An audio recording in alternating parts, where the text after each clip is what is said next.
La parole de Dieu est un trésor inestimable. Ne laisse pas ta Bible fermée. Oh non, non. Lis-la, médite-la, nourris-toi. Lis-la, médite-la, nourris-toi. Bonjour. Je vous avoue que je ne suis plus vraiment matinal depuis que je suis entré à la retraite. Et pourtant, je n'ai jamais été en retard.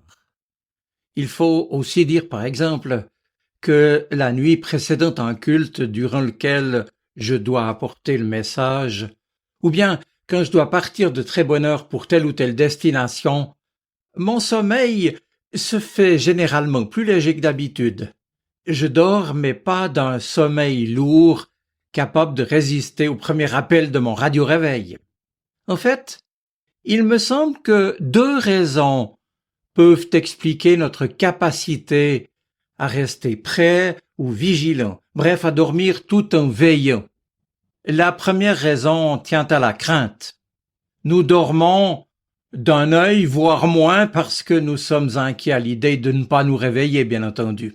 On pourrait qualifier cela de vigilance craintive. Et puis la deuxième raison, plus positive, est à chercher du côté de notre désir. Car si nous sommes capables de quasiment sauter du lit pour faire telle ou telle activité, c'est que nous attendons et que nous avons envie de vivre la journée qui commence. La perspective, par exemple, réjouissante de revoir un ami ou notre bonne amie, de prendre part à une fête de famille ou bien de vivre un temps de vacances nous enthousiasme et nous maintiennent éveillés. On pourrait parler ici de vigilance motivée.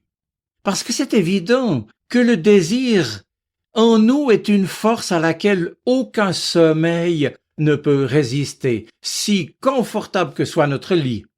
À l'inverse, la panne d'oreiller, comme on dit, pourrait être le signe du peu d'envie, voire de l'absence totale de désir, de nous rendre, par exemple, à un rendez-vous chez le dentiste, ou bien de devoir accomplir telle ou telle corvée désagréable. Il m'apparaît donc que cette dynamique du désir, pourrais-je dire, que je viens d'illustrer, joue aussi un rôle important dans notre vie spirituelle. Et c'est aussi cela qui me semble être le cœur de la parabole que nous raconte Jésus en évoquant 10 jeunes filles. Ce texte se trouve en Matthieu 25, ce sont les versets 1 à 13. Eh bien, je vous relis ce texte. Jésus enseignait à ses disciples, et il leur raconta cette parabole. Le royaume des cieux ressemblera à l'histoire de 10 jeunes filles qui prirent leurs lampes et sortirent pour aller à la rencontre du marié. 5 d'entre elles étaient imprévoyantes et 5 étaient raisonnables. Celles qui étaient imprévoyantes prirent leurs lampes, mais sans emporter une réserve d'huile. En revanche, celles qui étaient avisées emportèrent des flacons d'huile avec leurs lampes. Or, le marié tardait à venir, et les jeunes filles eurent toutes sommeil et s'endormirent. À minuit, un cri se fit entendre. « Voici le marié !» Alors ces 10 jeunes filles se réveillèrent et se mirent à préparer leurs lampes. Les imprévoyantes demandèrent aux raisonnables. « Donnez-nous un peu de votre huile, car nos lampes s'éteignent. » Les jeunes filles avisées répondirent « Non, car il n'y en aurait pas assez pour nous et pour vous. Vous feriez mieux d'aller en acheter pour vous. » Alors les imprévoyantes partirent acheter de l'huile, mais pendant ce temps, le marié arriva. Les 5 jeunes filles qui étaient prêtes entrèrent avec lui dans la salle de mariage, et l'on ferma la porte à clé. Plus tard, les autres jeunes filles arrivèrent et s'écrièrent « Maître, maître, ouvre-nous !» Mais le marié répondit « Je vous le déclare, c'est la vérité, je ne vous connais pas. » « Veillez donc, ajouta Jésus, car vous ne connaissez ni le jour ni l'heure. » Voilà, mes amis, cette parabole exige maintenant une ou deux petites précisions. D'abord, il faut savoir que l'huile représente ici et fait écho à la miséricorde, puisqu'en grec, le mot huile et le mot miséricorde se prononcent de la même façon. Et puis, la fin de l'histoire, avec l'image de la porte fermée, la déclaration « Je ne vous connais pas » et l'invitation pressante à veiller ne sont pas là pour nous effrayer. Tout au contraire, j'insiste, elle est destinée à nous stimuler, à nous motiver positivement, puisque le texte de la parabole nous invite surtout à miser sur la joie qui peut devenir le moteur de notre vie spirituelle. Et j'en veux pour preuve que les 10 jeunes filles de notre histoire se rendaient à des noces et non pas à un enterrement. Elles étaient donc poussées par le désir de rencontrer l'époux, d'être dans la joie. D'ailleurs, on les imagine justement toutes motivées à l'idée de prendre part à la fête qui va s'ensuivre et pas le moindre du monde inquiète par la perspective d'être refoulées à la porte de la salle des noces. Ainsi, dans cette parabole, il n'est question que de désir et d'amour sous le signe de l'attente, il est vrai. Et cette attente va, nous dit Jésus, précisément révéler quel attachement alimente le désir des jeunes filles en question. Car si les 10 jeunes filles sont mues par le désir de rencontrer l'époux, dans les faits, ce désir n'est pas chez toutes de la même intensité, et pour le dire en termes modernes, il n'est pas promis à la même durabilité. Toutes les 10 jeunes filles tiennent en main une lampe, oui, signe de leur commun désir d'approcher l'époux, mais seuls les sages, les bien avisées, seules les prévoyantes ont prévu de l'huile pour alimenter la flamme de leur, pardonnez-moi, loupiote. Ainsi peut-on douter de l'intensité du désir des jeunes filles imprévoyantes d'être avec l'époux quoi qu'il en coûte et de se réjouir de sa présence.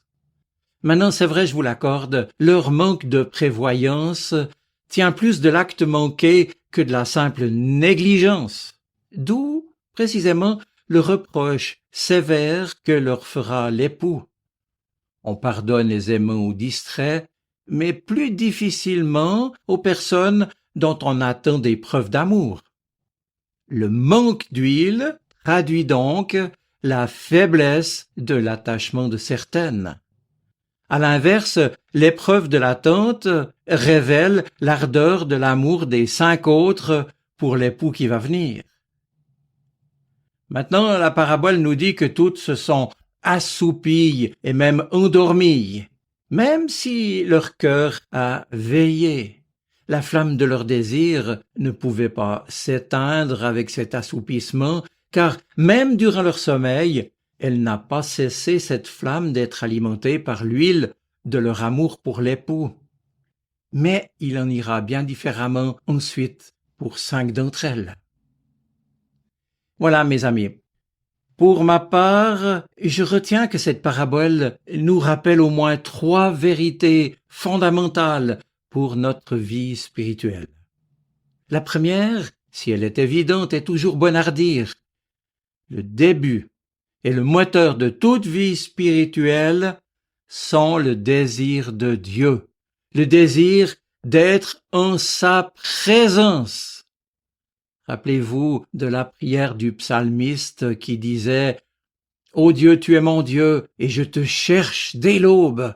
Mon âme a soif de toi. » Eh bien, sans cette soif primordiale de Dieu, nous ne serions jamais que des personnes assoupies, ou pire, des endormies. Et si nous avons l'impression que notre propre vie spirituelle est au point mort, alors demandons précisément à Dieu de réveiller maintenant en nous le désir de le connaître mieux et de le suivre mieux pour entrer dans sa joie. Le deuxième enseignement que l'on peut tirer de cette parabole est maintenant que le simple désir pourtant ne suffit pas et qu'il ne tiendra pas la distance. Notre désir de Dieu doit se faire désir ardent, désir amoureux. En d'autres mots, le carburant de notre recherche de Dieu, notre huile, c'est l'amour, notre amour pour lui. Mais une vie, je le sais, ça peut être lent, et Dieu peut se faire attendre, désirer une vie entière. Alors, pour que la flamme de notre désir d'être avec lui ne finisse pas par s'éteindre, il nous faut sans cesse demander à Dieu de l'alimenter, lui, par l'huile de sa miséricorde, l'huile de son propre amour, en somme, son Saint-Esprit. Et c'est là le troisième enseignement.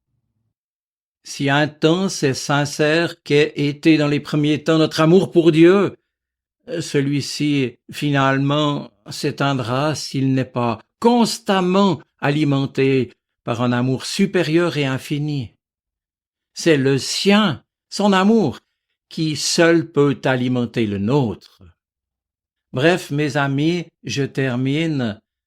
C'est avec ce triple enseignement que notre parabole d'aujourd'hui a donc évoqué pour nous l'appel de Jésus-Christ à la miséricorde, à l'amour et à la joie vigilante dans l'attente de son retour. Car telle est notre condition de chrétien dans ce monde et telle est notre espérance. Je vous souhaite une bonne semaine. Soyez bénis. Amen. La parole de Dieu est un trésor inestimable. Ne laisse pas ta Bible fermée. Oh non, non. Lis-la, médite-la, nourris-toi.